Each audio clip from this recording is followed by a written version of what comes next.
भगवान देवादिदेव महादेव का चरित्र कहता है, यदि इस पूरे संसार सागर में यदि प्रेम के बल पर अगर प्रेम मिल रहा है तो समझ लेना कि तुम जिंदगी के सबसे ज्यादा किस्मत वाले व्यक्ति हो, जिसको प्रेम के बदले में प्रेम मिल रहा है। आज के जमाने में लोगों ने पैसे से प्रेम को तोल लिया।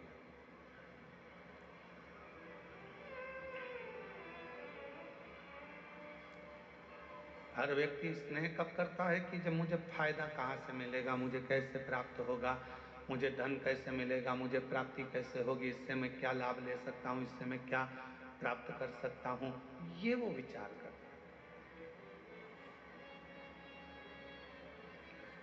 पर मैंने तेरे ही भरोसे बाबा, तेरे ही भरोसे हवा विच उड़ती जावांगी बाबा, डोर हर तो छड़ी ना में कटी जावांगी भोले मैं तेरी पतंग। इंद्र के दुश्मन बहुत सारे मिल जाते हैं,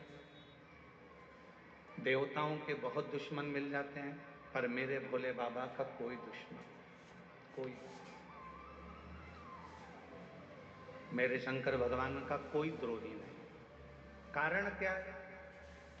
33 कोटि देवता में केवल एक देवता ऐसे हैं, वो देव अधिदेव महादेव ऐसे हैं जो पशु से भी प्रेम करते हैं, पक्षी से भी प्रेम करते हैं, जीव जंतु से भी प्रेम करते हैं, भूतों से भी प्रेम करते हैं, प्रेतों से भी प्रेम करते हैं, और चाहे वो डाकनी हो, पिशाचनी हो, भूत हो, चुड़ैल हो, कोई भी हो, मेरे शिव को मतलब नहीं है कि ये क्या है, मेरे भोले बाबा को मतलब नहीं है कि ये कौन है। मेरे भोले बाबा को तो केवल यह मालूम है कि ये मेरा है, मैंने संसार में जन्म दिया है। अगर ये संसार सागर में पैदा हुआ है, अगर ये संसार सागर में जन्म लिया है, अगर ये संसार सागर में आया है, तो ये मेरा अपना, ये मेरा है।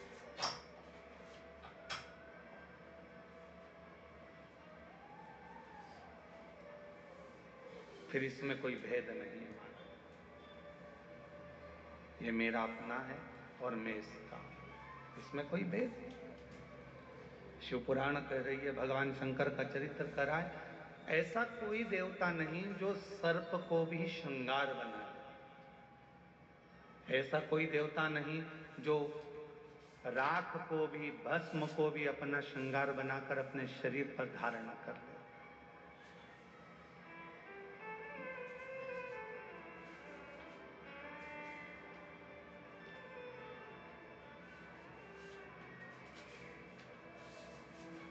और शिव का डमरू डम डम बोले, अगम निगम के खोले, शिव का डमरू डम डम बोले, अगम निगम के भेद खोले, ऐसा डमरू बजाने वाला कोई नहीं, ऐसा डमरू बजाने वाला कोई नहीं, मेरे बाबा से निराला यहाँ कोई नहीं, भोले बाबा से निराला यहाँ कोई नहीं। इस संसार सागर में भगवान शंकर से निराला दुनिया में कोई नहीं हो सकता। एक पक्षी है, दौड़कर आ जाए शिव की शरण में, शिव उसको स्वीकार कर लेते हैं। एक पशु है, शंकर की शरण में आ गया, शिव ने स्वीकार कर लिया। एक जीव है, शिव के शरण में आ गया, शिव ने स्वीकार कर लिया। कौन है जिसको बाबा ने नहीं दिया?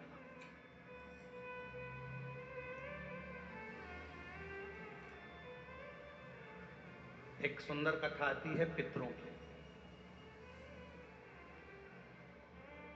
एक बार सारे पितर, पितर जानते हो ना आप लोग, जम के तो बोलो, जो चले गए प्राण छूट गए, जो चले गए, वो पितरों की गिनती में आ गए।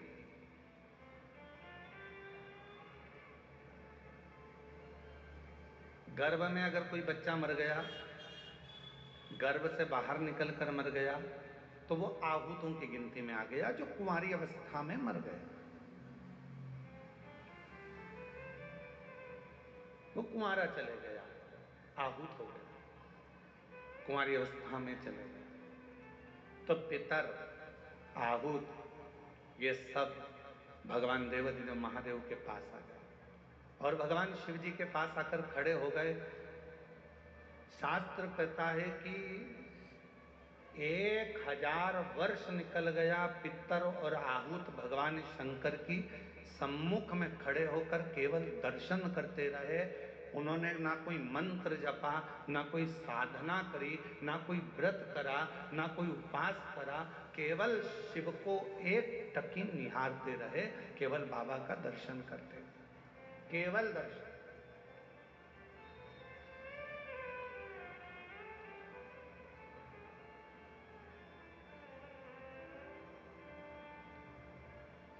कितना फल है दर्शन का, जरा देखिएगा।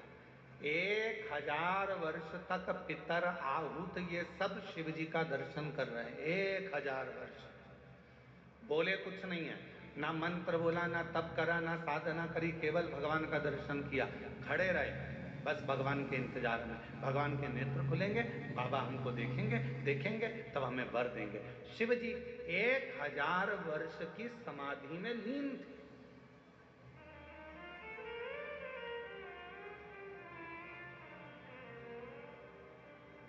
और बाबा देवाधिदेव महादेव जब 1000 वर्ष की समाधि में लीन थे, नेत्र खुले नहीं थे।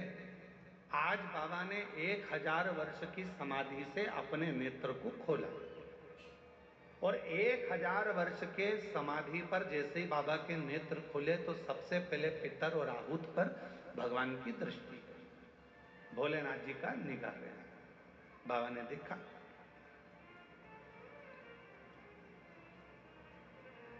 शिव जी ने पितरों को बुलाया, आहूतों को बुलाया और बुलाकर पूछा, क्यों भाई, क्या बात है, तुम यहां खड़े हो,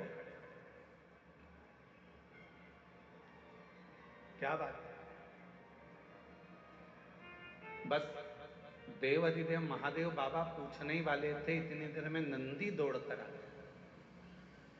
और नंदी दौड़ कर आया और आते से ही भगवान भोलेनाथ जी से बोला, प्रभु आपने तो इनको अब देखा है, जितने समय से आप तप कर रहे हो, उतने समय से ये बाहर खड़े होकर आपका दर्शन कर रहे हैं, इंतजार कर रहे हैं। नेत्र खुलेंगे, बाबा हमें वर देंगे, नेत्र खुलेंगे, बाबा हमें वर देंगे। 1000 वर्ष इन पितरों को हो गया, 1000 वर्ष इन आहूतों को हो गया, आपका दर्शन कर रहे हैं प्रभु, आप इन्हें वर दे दीजिए। शिव जी ने पितरों से पूछा, तुम क्या चाहते हो, तुम्हें चाहिए क्या? आहूतों से पूछा, तुम्हें क्या चाहिए, तुम बोलो। पितर और आहूत दोनों एक ही बात बोले, प्रभु संसार के लोग श्राद्ध पक्ष में हमको जल देंगे।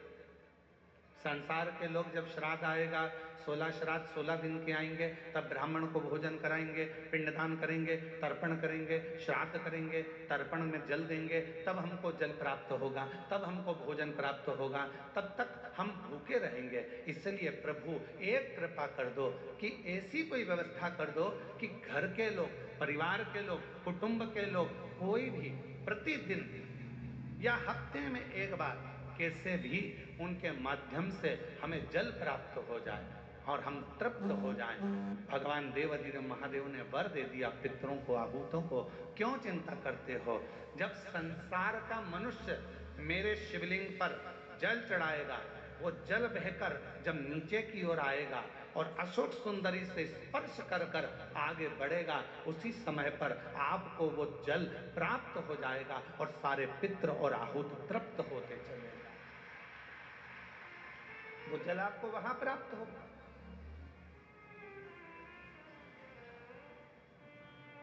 अब कई लोग कहते हैं, गुरुजी हमारे यहाँ पितृदोष हो गया। कोई कहते हैं गुरुजी हमारे यहाँ आहूत दोष हो गया, पितृ दोष हो गया, हमारे यहाँ ये दोष लग गया, हमारे यहाँ वो दोष लग गया। किसी ने बताया कि हमारे यहाँ कोई टोना कर गया, कोई ने बताया हमारे यहाँ कोई टोटका कर गया, कोई ने बताया हमारे यहाँ कोई ने विद्या कर दी, कोई ने कहा हमारे यहाँ ये हो गया। शिव महापुराण की उमा संहिता कहती है, जो भगवान शंकर को जल चढ़ाता है, जल चढ़ाते समय उसके जितने भी दोष हैं, चाहे पितृ दोष हो, चाहे आहुत दोष हो, चाहे वासुक दोष हो, चाहे काल सब दोष हो, जितने भी दोष होते हैं वो सारे दोष अपने आप समाप्त होते चले जाते हैं। और याद रखना, जो भगवान शंकर पर चढ़ा हुआ जल थोड़ा सा झेल कर लेकर आता है और अपने घर के दरवाजे पर छींटता है, दुनिया में किसी की सामर्थ्यता नहीं है कि कोई तुम्हारे ऊपर टोना कर दे या तुम्हारे को तकलीफ दे। किसी की सामर्थ्यता नहीं।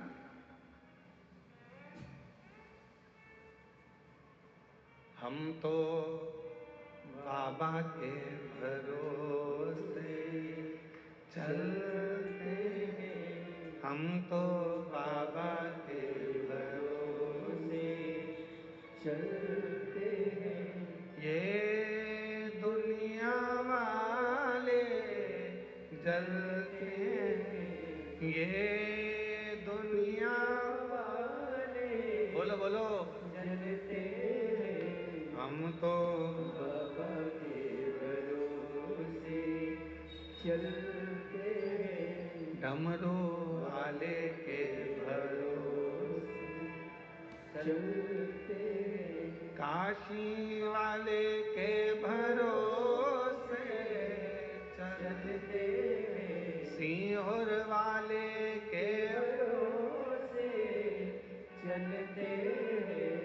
देवघर वाले के भरोसे चलते हैं, डमरू वाले के भरोसे चलते हैं। हम उस पर आश्रित होकर चलें। जब हम पूर्ण आश्रित हो जाएंगे तो वो हमको संभाल क्या चाहिए मेरे भोले बाबा को?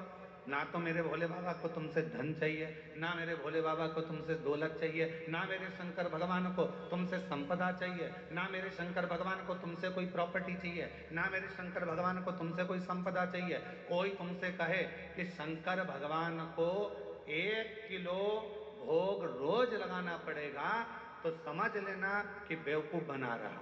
कोई तुमसे कहे कि शंकर जी को 5 किलो दूध रोज चढ़ाना पड़ेगा, समझ लेना कि बेवकूफ बना रहा है। कोई तुमसे कहे कि 25 किलो घी का यदि आप शिव को दे रहे हो, शिव स्वीकार कर रहे हैं, फिर आप केमिकल का दूध मत चढ़ाओ, थैली का दूध मत चढ़ाओ, ये इधर उधर से आया हुआ दूध भगवान को मत चढ़ाओ। आप तो देसी गाय का एक आधी चम्मच से भी आधी चम्मच दूध अगर शिव को दे रहे हो तो शिव स्वीकार कर रहा है। यहाँ ये पूरी शिव महापुराण में कहीं पर नहीं लिखा कि 5 किलो तुम्हें लड्डू देना पड़ेगा, कि 1 किलो तुम्हें पेड़ा देना पड़ेगा, या 1.25 किलो तुम्हें चूरमा देना पड़ेगा, या 25 किलो तुम्हें दूध देना पड़ेगा। कहीं नहीं लिखा, कहीं नहीं। और आपको हमारी बात पर भरोसा जरूरी नहीं है कि सीवर वाला महाराज बोल रहा है तो अपन इनकी बात पर भरोसा कर ले। आप तो गीता प्रेस गोरखपुर की शिव पुराण को लेकर आओ और गीता प्रेस गोरखपुर की शिव महापुराण की पोथी को लेकर आओ और अपने घर में बैठकर उसको पढ़ो। उसमें आप पढ़ोगे तो उसमें कहीं नहीं लिखा कि शंकर भगवान को 5 किलो की, 10 किलो की, 100 किलो की, 25 किलो की, 1.5 किलो की, 2 किलो भगवान को भोग लगाना पड़ेगा। ना ना ना, जो जैसी भावना लाया वो वैसा ही फल पाया।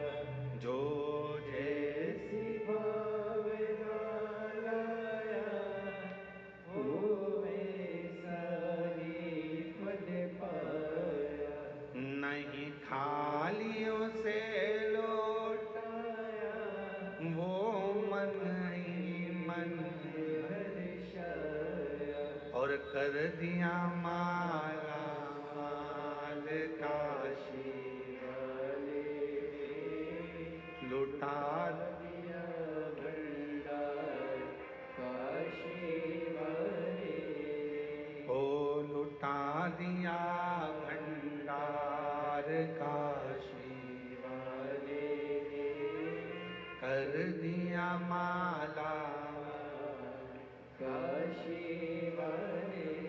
आडंबर में मत पड़ो। कोई तुमसे कहे कि इतना देना पड़ेगा, कोई तुमसे कहे कि हमें भगवान की ऐसी पूजन करना है, इतना रुपया जमा करना पड़ेगा, हमें भगवान की ऐसी आराधना करना है, तुम्हें इतना पैसा देना। ना ना ना ना, भगवान धन से नहीं, भगवान मन से प्रसन्न हो। कुछ भी नहीं, वो तो केवल दे रहे।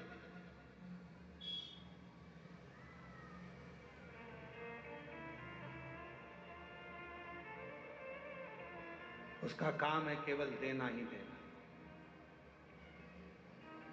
क्या देती है गौ माता? आपसे दरवाजे पर खड़े होकर मात्र एक रोटी की चाह करती है गौ माता। दरवाजे पर आकर गौ माता कब खड़ी होती है? शिव महापुराण की कथा कहती है, यदि तुम्हारे घर के दरवाजे पर मुख कर कर गाय तुम्हारे घर की ओर देखती है, गौ माता तुम्हारे घर की ओर मुख कर कर जब खड़ी होती है और उसकी श्वास जब तुम्हारे घर के अंदर जाती है, तुम अंदर जाकर एक रोटी लाकर उसको देते हो, उतनी देर में वो खड़ी खड़ी अपनी श्वास को तुम्हारे घर के अंदर छोड़ती है।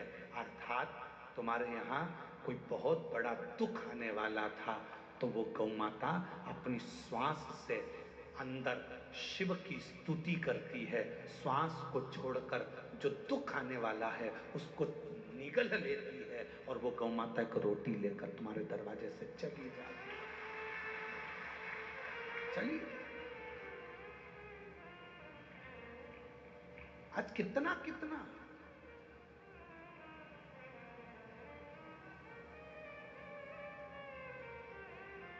कितने संत साधु सन्यासी तपस्वी साधक उपासक गौ माता के लिए प्रयास कर रहे हैं।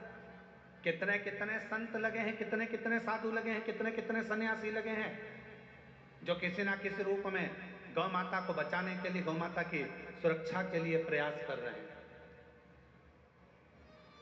क्यों बचाना चाहते हैं? उनको बचाने का केवल एक कारण है कि जो गौ माता जगत में आकर जिसके अंतर्गत 33 कोटि देवता विराजमान होते हैं, वो गौ माता हमारे घर के सारे दुख को हर लेती है, सारे सुख प्रदान करती है। तो हमारे यहाँ शिव महापुराण की कथा कहती है, 7 माता हैं। जो जन्म देने वाली है वो भी माता है, गुरु की जो पत्नी है वो भी माता है, ब्राह्मण की जो पत्नी है वो भी माता है, राजा की जो पत्नी है वो भी माता है। गौ माता को माता कहते ही हैं, और धात्री जो दूध पिलाई है वो भी माता है। और यहाँ शास्त्र कहता है, जो पृथ्वी हमेशा देती ही रहती है, जो वसुंधरा हमें प्रदान करती रहती है, वो भी माता है, वो भी। हम इनका ऋण कभी नहीं चुका सकते, हम इनका ऋण नहीं चुका सकते।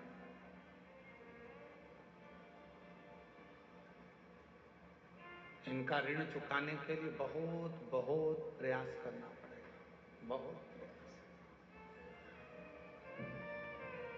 कितना सुंदर कहा, एक व्यक्ति कहता है कि गुरुजी, मैंने कभी कोई कर्जा नहीं लिया और मरूंगा तो बिना कर्जे के जाऊंगा।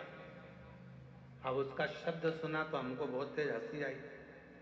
हमने कहा ऐसा तो हो नहीं सकता कि तू बिना कर्जे के चले जाए। हे गुरुदेव, मैंने अपनी जिंदगी में कोई कर्जा नहीं लिया, पर मरूंगा तो बिना कर्जे के मरूंगा। 1 रुपए का कर्जा लेकर नहीं जाऊंगा, किसी का कर्जा लेकर नहीं मरूंगा। पर हमारा तो शास्त्र कहता है कि व्यक्ति बिना कर्जे के मरता ही कहां, मरेगा, अंतिम संस्कार होगा, लकड़ियां शरीर के नीचे लगाई जाएगी। तो इस वसुंधरा का ऋण, इस वन का ऋण, इन वृक्षों का ऋण, इस पृथ्वी का ऋण तेरे माथे पर रह जाएगा। इसलिए निवेदन है, ये मत कहना कि कर्जा लेकर नहीं मरूंगा। कर्जा चुकाना है, मरने से पहले कर्जा चुकाओ, और एक प्रयास जरूर करो कि मरने से पहले एक पेड़ जरूर लगा कर जाओ, एक वृक्ष लगा कर जाओ, तो तुम कर्जे में नहीं रहोगे, तुम कर्जे से मुक्त होकर मरो, कर्जे से। इसलिए इस वर्ष 2026 में फरवरी माह में जो महाशिवरात्रि आ रही है, विठलेश सेवा समिति और आप और हम सब मिलकर उसको ग्रीन शिवरात्रि मना रहे हैं। कौन सी शिवरात्रि है? ग्रीन शिवरात्रि, हरित शिवरात्रि। ग्रीन शिवरात्रि का मतलब यह है कि शिवरात्रि के दिन पूरे दुनिया में जितने भी शिव भक्त हैं, भगवान शंकर के उपासक हैं, 2026 में फरवरी महीने में 3 दिन तक शिवरात्रि